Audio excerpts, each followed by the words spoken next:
Hey, College Success. Welcome to week 11 of our semester. This week we're in chapter 5, and this is going to run from April 5th through April 11th.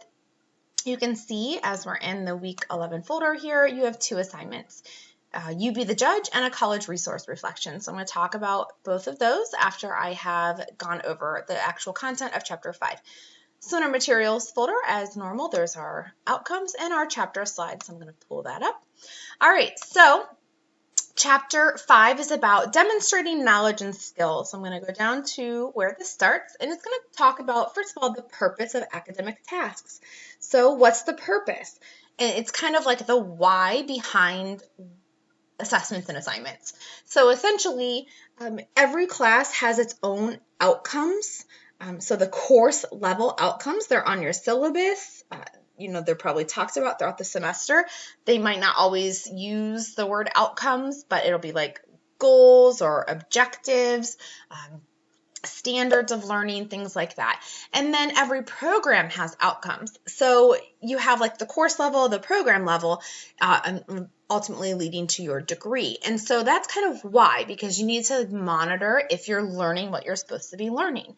And so how do we do that? Well, through different assessments and assignments, which brings into this question of academic integrity. So what is academic integrity? It's basically being honest in your learning. It's not engaging in ways that are going to be academically dishonest, because you want to make sure that when you're spending your time, your energy, your money, in a degree program, that you're getting your money's worth, and not just to pass a class, but for the long term.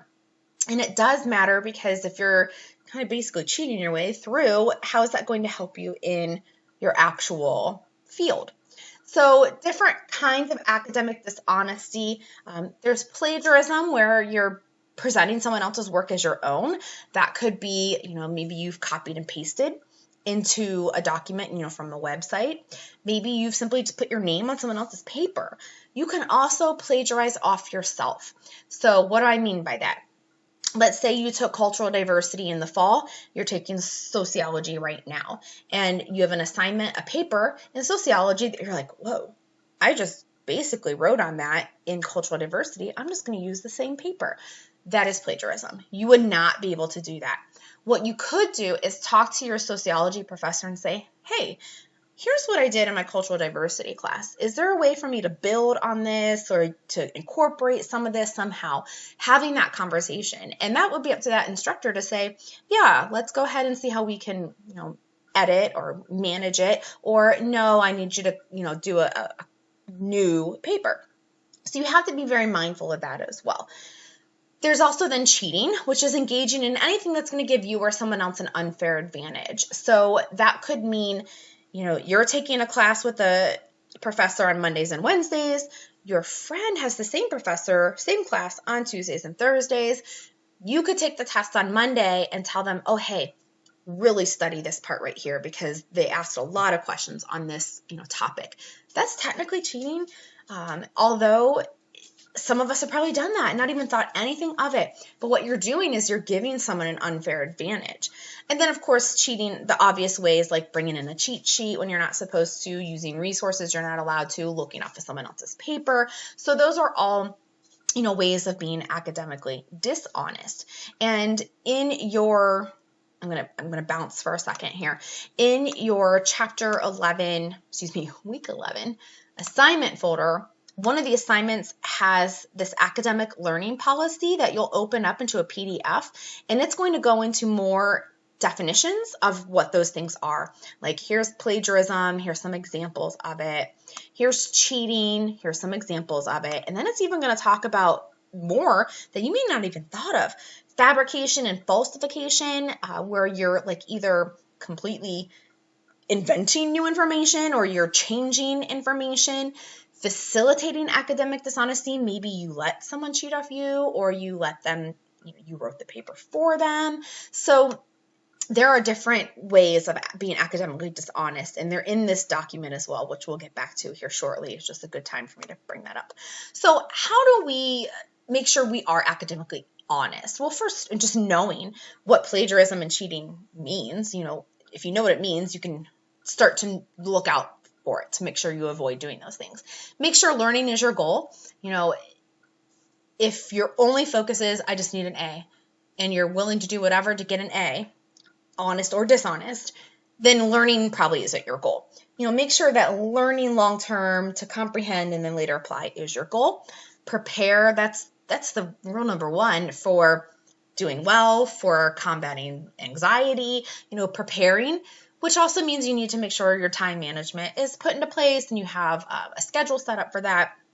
Citing sources is really important. We're going to talk about that here in a few minutes as well. Making sure that you're citing, because sometimes plagiarism is unintentional. You get information from a source, you think it's a great idea, you incorporate it into your paper in your own words, but you didn't give credit to the original source. That's still plagiarism. And then consulting extra resources as needed. So, citing sources. You basically have to cite all ideas unless they are purely your own or consider general knowledge. So I'm going to give like a real basic information. General knowledge meaning, the sky is blue, or something like that. So you want to make sure that you are citing everything that is not general knowledge or that's not your own idea. So how do you cite? So I've pulled up a couple places. So I feel like these have gotten really ad-based lately, so I apologize for that. But one place I tend to go for an online resource is the OWL, Purdue Online Writing Lab. So I go here and I type in like the APA, because most of you are probably in APA. Some of you might be in MLA or Chicago, so it's important to know what field what citation format your field uses, and it might vary by class too, but I will say APA is typically the most popularly used at the college level. So here's where I go.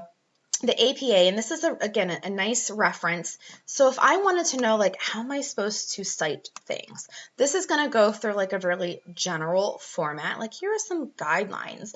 And now if I'm like, how do I cite inside my paper? If I had an author inside the text, inside the actual body of the paper, how do I go about citing this? And this is going to give me all of these ideas. Like, okay, if I have one author, I have two authors. If I don't know who the author is, if it's an organization that wrote my site. So this is going to give a lot of information on how to do that. Now, what if I need to just know how to put it into the reference list? What if I have, authors I need to include in my reference list? Well, there's the list right here. Again, sorry, all these ads pop up. So here this goes, okay, here's what a citation would look like if you had two authors. Here's what a citation looked like if you have a group author. So lots of information there. So this is kind of one of the go-to places. I've been citing an APA for years, and I still have to remind myself every once in a while, like, oh shoot, what's italicized, or where does the parentheses go?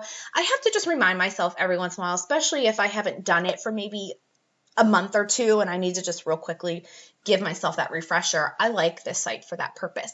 Another one, and they've kind of morphed them, if you saw it here, Citation Machine has kind of put itself in here, but you can go directly to Citation Machine as well. Citation Machine is kind of like, it helps you build your site, your citation. So if you're like, okay, I am using a book, and I can just type in the name of the book, or I can do it manually. If I didn't, have all the information that I could just search it, but I have the book in front of me, I can fill in as much as I know, and can see like we've got some important information there they've starred. You can create that citation. And again, inside the OWL at Purdue, they've kind of built it in there as well. So you can do it right from there. But if I use a tool like Citation Machine, and I know there's a couple other sources like that, I always go back and I check it against kind of how it's supposed to look, because it doesn't 100% get it right every time. It may capitalize something that shouldn't be capitalized, or it may put an extra space. So that's why I always double check it against kind of like my OWL at Purdue, or some people have like the little brown book of citations, or the Writing Center is a great place to look, the digital library. Those are all great resources to help with this as well. So you want to make sure you know how to cite. You also want to make sure you know what paraphrasing means, because you might not want to directly quote an author, but you might want to paraphrase them. You still have to cite them. So paraphrasing basically just means kind of summarizing ideas in your own words. It's not just summarizing ideas from just a sentence. Like when you paraphrase, it's usually from a little bit longer piece of text. And it's not just changing a few words. It's really putting it into your own words. All right, the next section talks about papers and presentations. So when you have a paper or even a presentation, I guess, and you have free reign on choosing a topic, it might seem like, yes, I can choose anything. But then at the other end of it, it's kind of like, oh, I can choose anything? It's a little overwhelming. And so how can you choose a topic? Well, you can use your textbook table of contents to look through and see what's in there. Google topics, ask your professor, start doing like a really general Google search and kind of maybe narrow it down from there, and specific populations can help you narrow it as well. Once you have your topic, the writing process kind of starts engaging. You get your topic, you start getting your sources, you start coming up with a plan and an outline, and then you start writing your draft, get your main points, your thesis, your main ideas, and then flesh it out a little bit. And then, of course, reviewing, revising and proofreading. And so there's a difference between those things. Like when you are revising, you're looking for the big picture type stuff. You're looking to see, how does it flow? Is my thesis supported? Do I have like a nice organization to it? And you want to make sure that if the paper's due on a Friday, you don't start revising it Thursday night. You want to give yourself a couple days. Finish it on Monday, give yourself a day off to kind of just let it breathe, and then look at it again like Wednesday with kind of like fresh eyes. Make sure you check it against the rubric or, guidelines for the assignment. So the revision is like the big picture. The proofreading is kind of the nitpicky, where you're going to start looking to see, okay, did I spell everything right? Is my grammar correct? My punctuation? Where you're looking at those like mechanical type things. For presentations, a lot of students do have presentation anxiety, but you might also have to present in a career. It might not be to a room full of people, but it might be to a patient or a patient's family or a client or a group of clients. So you have to be comfortable to some degree talking in front of, 1 to 50 people, or however many it might be. So what's the best way? Same thing with tests. The best way is to make sure you're prepared. The more you can prepare, the better you are. So if that means, writing it on note cards, repeating it, reading it, have a practice audience, saying it in front of a mirror, recording yourself. I know when I had to practice things, I would record myself into like the audio tool on my phone and then re-listen to it. And so that would be helpful. Whatever that means for you, make sure the first time that you give your presentation is not in the classroom, because that's going to be very obvious. So the golden rule when you do a presentation, tell the audience what you're going to say it, and then recap it. Tell the audience what you just said. You also want to try to engage the audience. So, start with a question or a story, ask questions, poll the audience, have them turn and talk to one another. So ways to engage, keep them engaged and interested. And then if you're using PowerPoint or Prezi or whatever it might be, there's some multimedia principles. So it's going to talk to you, and I won't focus on this heavily, but you can look at it in the text if you want more information. So this is going to give you like some different principles on how to make like an effective presentation visually while you're speaking. All right, and then it starts to wrap up with some test-taking strategies. So depending on the test, you should approach it differently. And the first thing is you should know what kind of format your test is going to be in. If you don't know, ask. I don't know very many instructors at all who would be like, no, I'm sorry, I can't tell you that. I can't tell you if it's essay or multiple choice. They want you to be able to study and prepare and do your best. So multiple choice, whenever you are taking this multiple choice test, I always tell my students, you have to read the whole question first. Cover up the answers. Read the question first, and then as you're reading, anticipate what the answers might be. Make sure you read all the choices. Don't just get to B and be like, oh, C and D are definitely not it. Read all the choices.